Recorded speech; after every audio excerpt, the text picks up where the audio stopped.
बातमी मराठा आंदोलक मनोज जरांगेंसंदर्भातली आहे। जरांगेंनी सलाईनद्वारे उपचार घेतलेले आहेत। आमरण उपोषणाच्या चौथ्या दिवशी त्यांची प्रकृती खालावली आणि त्यामुळे डॉक्टरांनी काल मध्यरात्री त्यांना सलाईन लावलं।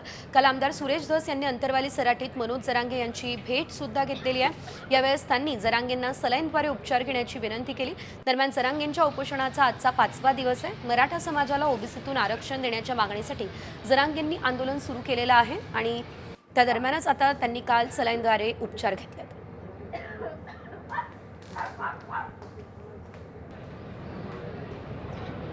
नंतर बातमी मराठा आंदोलक मनोज जरांगेंसंदर्भातली आहे। जरांगेंनी सलाईनद्वारे उपचार घेतलेले आहेत। आमरण उपोषणाच्या चौथ्या दिवशी त्यांची प्रकृती खालावली आणि त्यामुळे डॉक्टरांनी काल मध्यरात्री त्यांना सलाईन लावलं। काल आमदार सुरेश धस यांनी अंतरवाली सराटीत मनोज जरांगे यांची भेट सुद्धा घेतलेली आहे। यावेळेस त्यांनी जरांगेंना सलाईनद्वारे उपचार घेण्याची विनंती केली।